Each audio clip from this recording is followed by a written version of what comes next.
Reflect Tamil Nadu செய்திகளுக்காக செய்தி வாசிப்பவர் பாரதி கண்ணையர். மக்களவை டாக்டர் அம்பேத்கர் அவர்களின் சர்ச்சைக்குரிய வார்த்தைகளில் பேசிய உள்துறை அமைச்சர் அமித்ஷாவை கண்டித்து இந்திய கம்யூனிஸ்ட் கட்சியின் சார்பில் தமிழ்நாடு தழுவிய கண்டன ஆர்ப்பாட்டம் நடைபெற்று வருகிறது. மக்களவையில் நடைபெற்ற இந்த நிகழ்வுக்கு எதிர்ப்பு தெரிவித்து இந்திய கம்யூனிஸ்ட் கட்சியின் சார்பில் வடசென்னை அம்பேத்கர் கல்லூரி எதிரில் மாபெரும் கண்டன ஆர்ப்பாட்டம் நடைபெற்றது. கண்டன ஆர்ப்பாட்டத்தில் மாவட்ட செயலாளர் தாக்கு வெங்கடேஷ் தலைமையில் எஸ் கோட்டி சுரேஷ் வரவேற்புரை நிகழ்த்த, மாநில துணை செயலாளர் மு வீரபாண்டியன், எம் எஸ் மூர்த்தி, மாவட்ட துணை செயலாளர் ஜி சுப்பிரமணி, நிர்வாக உறுப்பினர்கள் எம் வசந்த்குமார், ஏ சுப்பிரமணி, பி செண்பகம் உள்ளிட்டோர் கண்டன உரை நிகழ்த்தினர். பின்னர் அமித்ஷாவுக்கு எதிராக கண்டன கோஷங்கள் எழுப்பினர். இன்றைக்கு இந்திய கம்யூனிஸ்ட் கட்சியின் தமிழ்நாடு மாநில குழுவின் சார்பில் நாடு முழுவதும் கண்டன ஆர்ப்பாட்டங்கள் நடைபெறுகிறது. நாடாளுமன்றத்தில் டாக்டர் அம்பேத்கர் பெயரை உச்சரிப்பது ஒரு வழக்கமாகிவிட்டது, பேஷன் ஆகிவிட்டது என்று சொல்லி, அதற்கு மாறாக கடவுள் பெயரை உச்சரித்தால் புண்ணியமாவது கிடைக்கும் என்று நாட்டின் உள்துறை அமைச்சர் மிக அழுத்தமாக பதிவு செய்த காரணத்தினால் எதிர்க்கட்சிகள் நாடாளுமன்றத்திலேயே போராட்டத்தை துவக்கியிருக்கிறார்கள். நாடு முழுவதும் சிந்தனையாளர்களும் எழுத்தாளர்களும் பெரும் அரசியல் விற்பனர்களும் இதை கடுமையாக கண்டிக்கிறார்கள். இந்தியா எல்லைக்கு அப்பால் பல நாடுகளில் இருக்கிற சிந்தனையாளர்கள் இதை கண்டிக்கிறார்கள். டாக்டர் அம்பேத்கர் என்பது வெறும் பெயர் அல்ல. ஜவஹர்லால் நேரு ஒரு முறை குறிப்பிட்டார், டாக்டர் அம்பேத்கர் அரசியல் சாஸ்திரத்தின் குறியீடு என்று அவர் சொன்னார். பகவத்சிங்கை சொல்கிற போது கழகத்தின் குறியீடு என்று சொன்னார். எனவே மிக சாதாரணமான ஒரு பெயரை கடந்து செல்வது போன்று நாட்டின் உள்துறை அமைச்சர் கடந்து சென்றிருக்கிறார். அதை நாங்கள் கண்டிக்கிறோம். அதற்கு அவர் பொறுப்பேற்க வேண்டும், அவர் பதவி விலக வேண்டும் என்று நாங்கள் கோருகிறோம். நண்பர்களே, உலகத்தின் மிகப்பெரிய நாடாளுமன்ற ஜனநாயகத்தை கொண்டது India. very most tolerant democracy in the world என்று பிரிட்டனை சொல்லுவார். most tolerant democracy என்று அமெரிக்காவை சொல்லுவார். இந்த இரண்டு நாடுகளின் அரசியல் சாசனத்தை இந்திய அரசியல் சாசனத்தோடு ஒப்பிட்டால் பிரிட்டன் அமெரிக்க அரசியல் சாசனம் மிக தாழ்வாக இருக்கும், இந்திய அரசியல் சாசனம் மிக உயர்வாக இருக்கும்.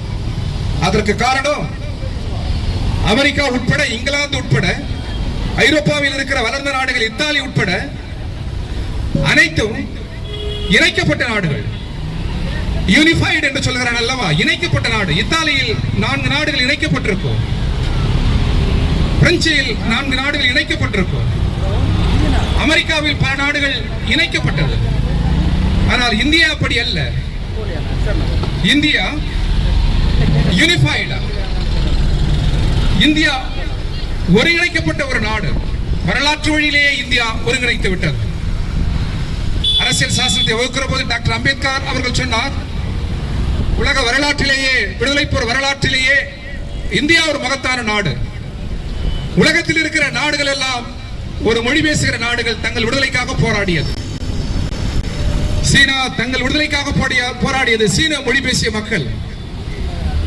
பிரெஞ்சு தங்கள் விடுதலைக்காக போராடியது, பிரெஞ்சு மொழி பேசுகிற மக்கள். ஆனால் இந்தியாவில் தான் பல மொழி பேசுகிற தேசிய இனங்கள் ஒரு நாட்டின் விடுதலைக்காக போராடியது. தமிழர்கள் போராடினார்கள், தமிழ்நாட்டின் விடுதலைக்காக அல்ல. கேரளாவில் கேரள மக்கள் போராடினார்கள், கேரள விடுதலைக்காக அல்ல, இந்திய விடுதலைக்காக. உலகத்திலேயே பல மொழி பேசுகிற தேசிய இனங்கள் ஒரு நாட்டின் விடுதலைக்காக போராடிய வரலாறு உண்டு என்றால் அது இந்தியா என்று டாக்டர் அம்பேத்கர் அவர்கள் அரசியல் நிர்ணய சபையில் பதிவு செய்தார். எனவேதான் இந்தியா ஒரு கூட்டிசைவு. மவுண்ட் பேட்டன் இரு கட்சி போதும் என்று சொன்னார். நேரு கூட, கொஞ்சம் அதிகம் படித்த நேரு கூட யோசித்தார். ஆனால் டாக்டர் அம்பேத்கர் அதை நிராகரித்தார்.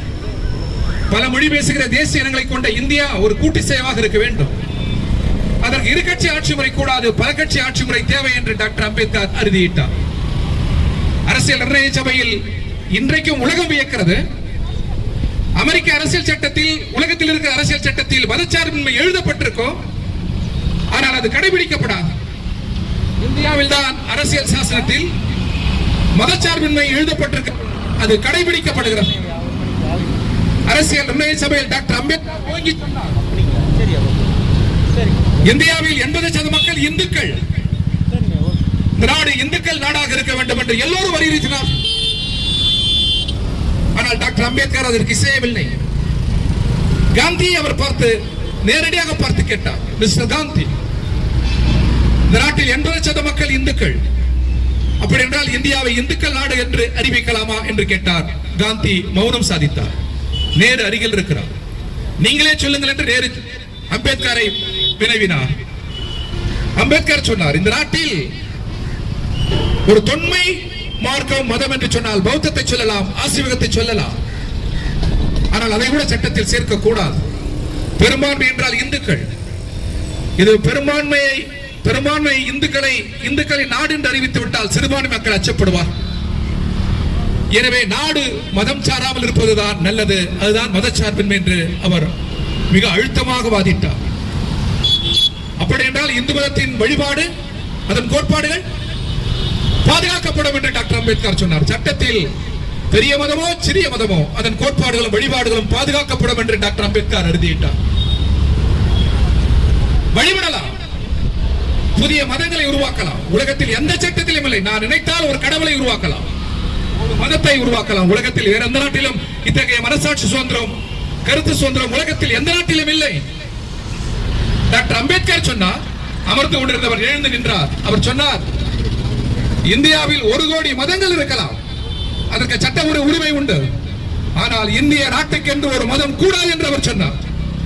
நான் நாட்டின் பிரதமரை பார்த்து கேட்கிறேன், உள்துறை அமைச்சரை பார்த்து கேட்கிறேன், இந்தியாவில் பல ஆயிரம் மதங்கள் இருக்கிறது, இந்தியாவின் மதம் எது உங்களால் சொல்ல முடியுமா? இந்து மதம் தான் இந்தியாவின் மதம் என்று சட்டம் சொல்லவில்லை. ஆனால் இந்தியாவில் 1000 மதங்கள் இருக்கலாம், வழிபடலாம், அதற்கு உரிமை உண்டு, சட்ட அங்கீகாரம் உண்டு. ஆனால் நாட்டுக்குள் 1000 மதங்கள் இருக்கலாம், நாடு மதம் சார்ந்து விடக் கூடாது என்று, நாட்டுக்கு எந்த மதமும் இல்லை என்று மகத்தான சட்டத்தை பதிவு செய்தார் டாக்டர் அம்பேத்கர். அதான் மதச்சார்பின்மை. இந்தியாவுடைய கருத்தாக்கத்தில் மகத்தான விழுமியம் அந்த விழுமியம். அதே போன்று சோசியலிசம், இந்தியாவின் திசை வழி என்று சோசியலிசத்தை சேர்த்தார். என்று வெறும் சோசியலிசம் என்ற சொல்ல, இங்கே நான் இந்து இஸ்லாம் மதத்தை ஏற்க மாட்டேன், நான் இஸ்லாம் கிறிஸ்தவத்தை ஏற்க மாட்டேன். ஒன்றை ஒன்று ஏற்காது, ஆனால் ஒன்றை ஒன்று மதிக்கும், ஒன்று ஒன்றால் நிரம்பும். இந்துக்களின் கலாச்சாரமும் பண்பாடும் இஸ்லாமியர் மத்தியிலே ஊடுருவோம், இஸ்லாமியரின் கலாச்சாரமும் பண்பாடும் கிறிஸ்தவர் மத்தியிலே ஊடுருவோம், கிறிஸ்தவரின் பண்பாடும் கலாச்சாரமும் இந்துக்களிடம் ஊடுருவோம். இதை எல்லாவற்றையும் வளர்த்தெடுக்கும் இந்தியா. இந்தியா மதங்களை பாதுகாக்கும், ஆனால் அது மத நாடு அல்ல. இந்த மதத்திற்குள், இந்த நாட்டுக்குள் மதங்கள் இருக்கும், ஆனால் நாடு ஒருபோதும் மதங்களுக்குள் இருக்காது என்பதுதான் மதச்சார்பினுடைய உச்சம் என்று அம்பேத்கரும் சொன்னார், நேரும் சொன்னார். எனவே இதை உணராதவர்கள் ஆட்சி அதிகாரத்தில் இருக்கிறார். இந்தியாவினுடைய பன்முகம், மதச்சார்பின்மை, அரசியல் நெறிகள், விழுமியங்கள், இதை பாதுகாப்பது என்பது டாக்டர் அம்பேத்கரின் பெயரில் அடங்கியிருக்கிறது. எனவே டாக்டர் அம்பேத்கர் வெறும் பெயர் அல்ல, இந்தியாவின் கருத்தாக்கம் என்று சொல்லி அமித்ஷாவுக்கு கண்டனம் முழக்கமிடுகிற அதே நேரத்தில் அவர் தார்மீக பொறுப்பேற்று வேண்டும், ஜனநாயகம் வளர்ச்சி அடைவதற்கு அது உறுதுணையாக இருக்கும் என்று சொல்லி இந்திய கம்யூனிஸ்ட் கட்சியின் தமிழ்நாடு மாநில குழுவின் சார்பில் பங்கேற்ற தோழர்களுக்கு வாழ்த்துக்களை சொல்லி முடிக்கிறேன். நன்றி, வணக்கம். ஒன்றிய அரசு அமித்ஷாவே, ஒன்றிய அமைச்சர் அமித்ஷாவே, நாடாளுமன்ற அவைக்குள்ளே சட்ட மேதை அம்பேத்கரை, புரட்சியாளர் அம்பேத்கரை, புரட்சியாளர் அம்பேத்கரை இழிவுபடுத்தி பேசிய அரைவேக்காடு அமித்ஷாவை, RSS அமித்ஷாவை கண்டிக்கின்றோம், கண்டிக்கின்றோம். இந்திய கம்யூனிஸ்ட் கட்சி வன்மையாக கண்டிக்கின்றோம். அடக்கி பேசு, அடக்கி பேசு, அதானிக்கு கூஜா தூக்கும் அடிமையே அமித்ஷாவே, அடக்கி பேசு, அடக்கி பேசு, நாவை அடக்கி பேசு. மத்திய அமைச்சர் அமித்ஷாவே, மங்குனி அமைச்சர் அமித்ஷாவே, சொர்க்கம் வேண்டாம், சொர்க்கம் வேண்டாம். அம்பேத்கர் இயற்றிய சட்டம் போதும். சொர்க்கம் வேண்டாம், சொர்க்கம் வேண்டாம். அம்பேத்கர் இயற்றிய சட்டம் போதும். அரசியல் அமைப்பு சட்டம் போதும். ஃபேஷன் தான், ஃபேஷன் தான். அம்பேத்கர் எங்களின் ஃபேஷன் தான். எளிய மக்களின் ஃபேஷன் தான். உறக்க சொல்வோம் அம்பேத்கரை.